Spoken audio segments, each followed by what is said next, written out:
Saudações, lagartinos, buscadores do coração das coisas. Por qual razão as sagas medievalistas atiçam tanto o imaginário das pessoas hoje em dia, inclusive entre aqueles que vivem realidades tão diferentes entre si, através de narrativas épicas como As Brumas de Avalon, O Senhor dos Anéis e Game of Thrones? De tal forma que nem mesmo toda a moderna doutrinação antimedieval conseguiu fazer as pessoas se desinteressarem por esses universos repletos de magia e de heroísmo, religiosidade e aventura, natureza e romantismo. Acontece que, se para uns o medievalismo representa uma fantasia e uma nostalgia de aventuras, para outros esse medieval pode ainda significar até uma boa dose de realismo e de esperança. Mas, antes de avançar no nosso assunto, pedimos que você aproveite a nossa vinheta para deixar o seu like, fazer a sua inscrição e ativar o sininho para ser sempre notificado dos nossos lançamentos.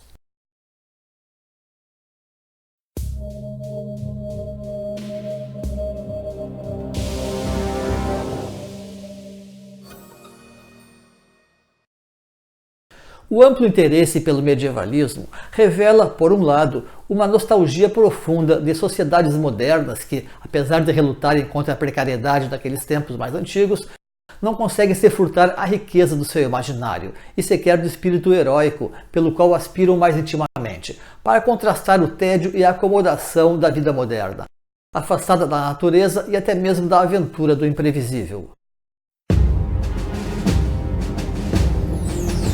Mas isso não chega a ser uma novidade, porque se trata mesmo da exegese que tem sido já formulada a respeito do moderno interesse pelos temas medievalistas. Mas, ao mesmo tempo, este interesse pelo medieval traduz muitas vezes em outros o desejo de encontrar caminhos para uma vida melhor, pela resistência e luta que inspiram diante de adversários formidáveis, especialmente naquelas sociedades que preservam alguma identificação íntima com aqueles tempos da humanidade em que o precário e o imprevisível eram a própria norma cotidiana, como acontece com frequência nas sociedades colonizadas hoje em dia. Então, o mundo moderno também pode ser previsível para uns, mas muito incerto para outros. E esse ideal medievalista traduz então, e para estes últimos em especial, a percepção da necessidade de se precisar vencer heroicamente uns tantos dragões, para poder conquistar a nossa liberdade e felicidade. Ao lado do fato de que nessas sociedades certas raízes culturais medievalistas e até primitivistas ainda estão muito vivas, sendo essas também razões para um aprofundamento da opressão sofrida. E essas são as partes da exegese sobre o interesse medievalista atual que ainda falta realizar. Todo este interesse neomedievalista permite compreender que os fundamentos das sociedades como as latino-americanas nutrem raízes medievais através do catolicismo, do espiritualismo joaquinita, do sebastianismo, do franciscanismo e também do jesuitismo, que, não obstante possuir feições renascentistas, cabe lembrar que a Renascença, para muitos, foi apenas o apogeu e uma conclusão gloriosa de uma Idade Média enriquecida pelo mercantilismo. Ademais, aquelas sociedades apresentam da mesma forma raízes primitivistas, através das religiões africanas e indígenas nativas reunidas sob o caldeamento colonial. Ser neomedievalista é ter, assim, um pé no paganismo e acreditar em grandes sincretismos que tendem a resultar em formas de perennialismo e, quem sabe, um enoteísmo, que é cultuar um Deus central sem descrer nos restantes. E por falar em perennialismo, grandes perennialistas como René Guénon, Julius Evola e Fritjof Schuon foram assumidamente medievalistas. Nós recomendamos enfaticamente o estudo de obras centrais como A Crise do Mundo Moderno, Revolta contra o Mundo Moderno e Sobre os Mundos Antigos, destes autores. Porque, se para os modernistas um mundo de magia e mistério reserva apenas trevas, para tais sábios aquele universo estava repleto de fé, amor e significado. O neomedievalismo permite entender, pois, que tais raízes culturais se encontram nas bases profundas do colonialismo que impede essas sociedades se libertarem, seja por sua própria essência, na medida em que sua natureza não nutre realmente maiores aspirações modernistas, seja porque as sociedades modernas debruçam-se sobre estas outras mais tradicionais com permanente espírito predatório, por não compactuarem com suas tantas aspirações modernistas. De modo que nossas próprias condições medievais são intrínsecas, para bem e para mal, e cada vez mais agravadas pelo desmantelamento das instituições que devemos observar na atual reviravolta conservadora. Apenas não enxerga isto quem não deseja ver, por ter seus olhos fixos nas miragens modernistas de qualquer natureza, e por insistirmos em viver uma vida que não nos pertence, agonizamos eternamente. O preconceito é coisa muito séria. Quando temos uma dada situação e não queremos reconhecer algo apenas porque outros não querem que façamos, aí temos realmente um grande problema em mãos. Tal como todo um panorama medievalista, ou antes, para dizer a verdade, até mesmo pré-medieval, no sentido de que adotar várias medidas socioculturais de padrão medieval poderiam muito auxiliar a encontrar soluções necessárias para essas sociedades. Tal como, em contrapartida, alimentamos a ilusão de uma modernidade que nos é inacessível na prática, a não ser como fascinação e miragem. Talvez os mitos da Terra plana tenham entre suas inspirações descrever as zonas da Terra onde acaba a realidade e começa a ilusão e o engodo, como uma forma de denunciar e de proteger sociedades contra o erro. Faz parte desses modernismos reunir a religião protestante e o espírito iluminista, de contornos não obstante europeus, isto é, branco. O racismo representa um componente profundo na sociedade planetária, tanto quanto o fator religioso. A modernidade valoriza o protestantismo por ser espiritualmente aberto ao hedonismo e, portanto, ao consumismo também. Algumas concessões ao passado foram estrategicamente realizadas, em função do pacto setentrional modernizante, tal como preservar algumas coroas decorativas. O marxismo compactua de forma oportunista com tudo isso, visando solapar algumas estruturas econômicas privadas e as práticas culturais antigas mais profundamente em algum momento.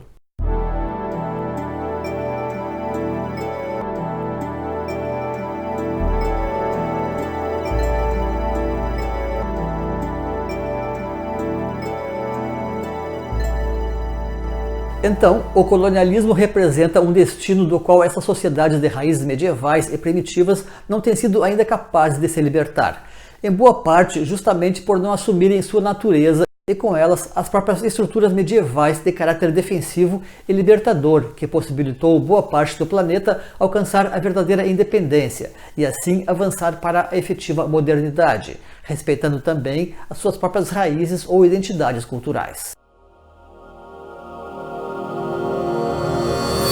Da mesma forma como essas sociedades coloniais relutam em adotar os modelos sociais primitivistas presentes nas suas raízes e que favorecem igualmente a autonomia e a liberdade econômica, levando-as, ao contrário, a orbitarem em torno de culturas, políticas e economias que não lhes pertencem, mas que são mostradas como uma vitrine fantasmática permanentemente inacessível. Parte dessa cultura fantasmal integra então a política, de modo que a democracia seja altamente condicionada e usada apenas para iludir e manipular a sociedade, de sorte que, quando o social prevalece, a tendência é a democracia regredir e o sistema mostrar as garras de dragão que realmente o sustenta. Quando falamos de neomedievalismo, estamos tratando de uma simples adaptação aos tempos atuais, não exatamente uma perda de essências. Acontece que o verdadeiro adversário do capitalismo não é o socialismo, e sim o feudalismo. Por isso, uma cosmocracia identitária deverá substituir ali o próprio marxismo, considerado este como um simples apêndice utópico do capitalismo. Para as nações emergentes, o seu futuro depende inteiramente de um neofeudalismo socializado, que comporta todas as ferramentas necessárias para a verdadeira autodeterminação humana. Quando falamos de socialização, não nos referimos a nenhum marxismo, e sim a um sistema que não admite privilégios de nascimento e oferece ampla mobilidade social e de ascensão cultural, sempre dentro dos valores e dos objetivos em vista. Em algum momento, se tratará de desmascarar todas as mentiras e falácias que se criou em torno do feudalismo, apenas para combater a cultura medieval, a autonomia dos feudos e o espírito heróico a eles subjacente, tanto quanto a falsidade que a própria modernidade representa dentro das sociedades colonizadas. A chamada cultura medieval é responsável pela colocação das bases espirituais e heróicas na formação das nações, sem o qual essas sociedades estarão condenadas a permanecer irremediavelmente na órbita de outras, sempre colonizadas e alienadas de si. As sociedades que hoje emergem soberanas no mundo são justamente aquelas que se constituíram a partir de uma base medieval, salvo certas exceções estratégicas para o próprio colonialismo, é claro. Notavelmente, as grandes nações apenas se libertam através de revoluções, sendo este um cenário comum da modernidade. Ainda assim, parece que as próprias revoluções dependeriam muito de fatores históricos e geopolíticos. Por outro lado, as novas utopias também florescem comumente naqueles locais onde os modelos sociais comuns não conseguem funcionar por qualquer razão. Há sempre um preço a pagar quando se quer mudar as coisas. Por exemplo, criar uma sociedade mestiça dentro de um mundo racista parece soar como um desafio e tanto. Contudo, a vantagem de ser uma grande nação é justamente essa: alcançar autonomia suficiente para ousar dar novos passos. A Índia e o Egito foram exemplos nessa direção. Este é, pois, o berço das novas civilizações. E o Brasil também está destinado a florescer unicamente através de novos modelos socioculturais dessa natureza. Aqui se sobressai, então, uma ideologia nativa que é o socioambientalismo, a qual se demonstra como autoexplicativa face à pluralidade racial e à pujança natural do país. De forma não distante estará então a cosmocracia, que é a reordenação física dos espaços sociais em função de pautas identitárias, especialmente aquelas de raízes mais profundas como são as raças e os credos no primeiro momento. As sociedades medievais tinham essa característica pulverizada, mesmo quando começaram a surgir os burgos. As aldeias medievais, que se criavam em torno dos castelos senhoriais, possuíam ampla autonomia econômica. Cada senhor feudal também detinha muita autonomia política em relação ao monarca central, de tal forma que os modelos feudais resultaram ser bastante variados entre si. Com isto surge o debate sobre política, e considerando a questão medieval tratada, também sobre a monarquia. Caberia discernir, antes de tudo, as diferenças entre a monarquia tradicional e a monarquia moderna. A monarquia tradicional, digamos a medieval, estava baseada na administração dos territórios repartidos entre os senhores feudais, fiéis à fé e à coroa. E as estruturas sociais eram então estamentos fundados na honra e na fidelidade aos valores cristãos e a uma certa linhagem tradicional. Já a monarquia moderna é coisa profundamente descaracterizada e pouco preserva do espírito medieval, como comentamos antes. As ideias hoje vigentes de nobreza e aristocracia são também as mais torpes, depreendidas das caricaturas culturais dos últimos tempos da Idade Média. Pior ainda, os monarquistas assumiram boa parte dessas futilidades que envolvem títulos nobiliárquicos de parede. Vemos como os monarquistas dos países colonizados invejam o modelo europeu, que não passa, porém, de apenas outra vitrine distorcida para iludir este outro tipo de incautos. E assim observamos que são realmente várias as pedras de tropeço colocadas no caminho das sociedades colonizadas, numa sucessão quase interminável de miragens.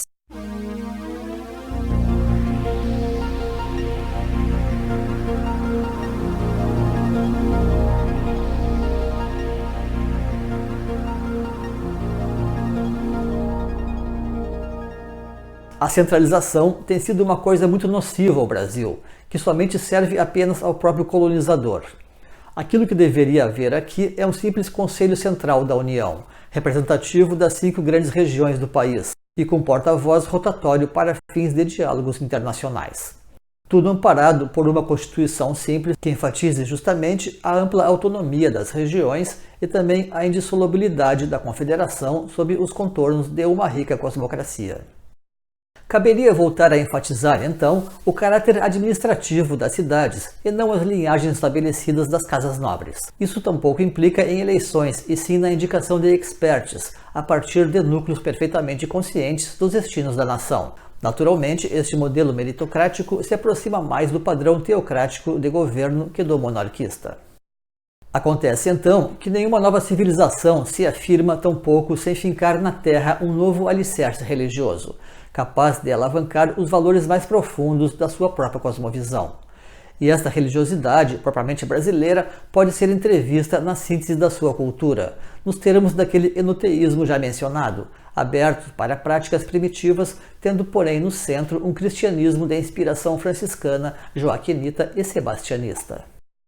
Ademais, as sociedades latino-americanas vivem a sua juventude, e isso demanda um perfil heróico.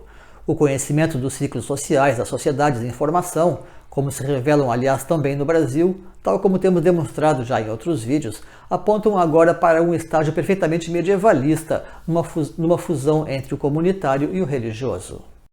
Posto isto, se procederão às práticas culturais novas de perfil identitário, que serão a essência da civilização do futuro, a partir das bases sólidas da revalorização das regiões do país, consistindo-se daí num amplo processo de livramentos socioculturais. A forma de obter isto será pelo êxodo dos grandes conglômeros urbanos e pela criação de novas cidades com progressivas bases identitárias.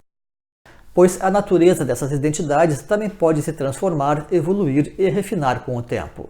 De início se terá em mente aquilo que é mais urgente e crítico, como são as questões raciais e religiosas. Aliás, dois aspectos que estão comumente reunidos. Esses deverão ser, então, os principais perfis das comunidades mães.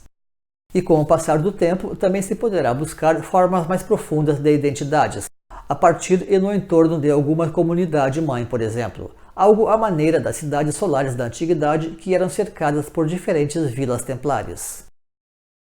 Nenhum desses locais deveria ultrapassar, no entanto, a população de 12.000 almas, para não descaracterizar a feição humana das sociedades. A cidade-mãe central poderá servir como núcleo de recepção, acolhimento e triagem, para no momento posterior os candidatos serem direcionados para as vilas templares segundo a natureza e a aspiração de cada cidadão. Da mesma forma, essa destinação poderá ter um caráter algo transitório e voltado para a necessidade de preenchimento de uma experiência periódica, mais ou menos como sucedia nas escolas iniciáticas tradicionais. Dependerá então de cada um o desejo de permanecer numa vila templar, de seguir experimentando outras energias e até de regressar para a cidade-mãe visando cuidar do todo. Entendemos que este modelo cultural para uma nova civilização esteja previsto nas próprias profecias, através do simbolismo da Jerusalém Celeste do Apocalipse, por exemplo, onde os apóstolos e as tribos podem apontar para os arquétipos psicológicos e para as próprias essências espirituais humanas, e tudo isto ainda devidamente combinado, gerando dezenas de novos arquétipos humanos. O resgate da ideia das tribos divinas na profecia de São João não seria nada casual, e sua colocação a par com os apóstolos de Cristo interpõe uma profunda dimensão espiritual ao tema. Não obstante, tais prospecções também seguem, então, a evolução natural das civilizações e da própria natureza humana, a parte uma lógica ou uma demanda histórica por si só autoevidente. E com isso chegamos ao final deste vídeo. Temos mais informações sobre essa nova civilização em nossos blogs e livros. Deixaremos alguns links aqui na plataforma. Da nossa literatura, queremos apresentar em especial As Cidades da Luz, que inclui todo um plano urbano e rural para as novas cidades. Assim como este Comunitarismo, a refundação do mundo, com um título autoexplicativo, reunindo muitas das nossas conclusões sobre o tema comunitário. Os links do editorial estão na descrição aqui na plataforma e também no final do vídeo. Agradecemos a sua companhia. Deixe o seu comentário e compartilhe por suas redes sociais. Até a próxima ocasião neste canal. E lembre-se então, a civilização cósmica está a caminho.